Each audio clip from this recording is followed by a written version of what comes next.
আগামী দিনে ভোট দেওয়ার অধিকার না কেড়ে নেওয়া হয়। চ্যাংদোলা হুমকির পাল্টা শুভেন্দু অধিকারীকে আক্রমণ করেছেন অধীর চৌধুরী। শুভেন্দু অধিকারী অগণতান্ত্রিক সংবিধান বিরোধী মন্তব্য করেছেন বলে তোপ দেগেছেন প্রাক্তন প্রদেশ কংগ্রেস সভাপতি। তিনি আরো বলেছেন, এ রাজ্যের সরকার এটাকে নিয়ে রাজনীতি করবে।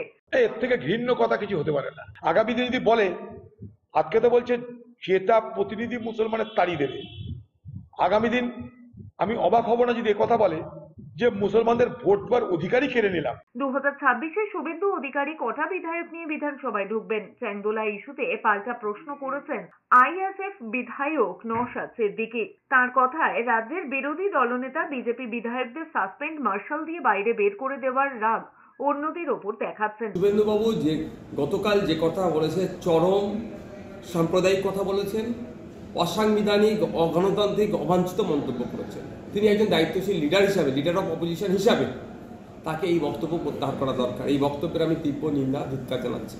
এদিকে চ্যাংদোলা মন্তব্যে শুভেন্দু অধিকারীর বিরুদ্ধে থানায় অভিযোগ করেছেন কংগ্রেস নেতা আলী ইমরান রামাজ। চাকুলিয়া থানায় রাজ্যের বিরোধী দলনেতার বিরুদ্ধে উস্কানির অভিযোগ করেছেন কংগ্রেস নেতা। কেন শুভেন্দু অধিকারীর বিরুদ্ধে এফআইআর হবে না প্রশ্ন তুলে ভোট ভাগাভাগির রাজনীতির অভিযোগ মমতা বন্দ্যোপাধ্যায় শুভেন্দু অধিকারীকে একযোগে আক্রমণ করেছেন কংগ্রেস নেতা।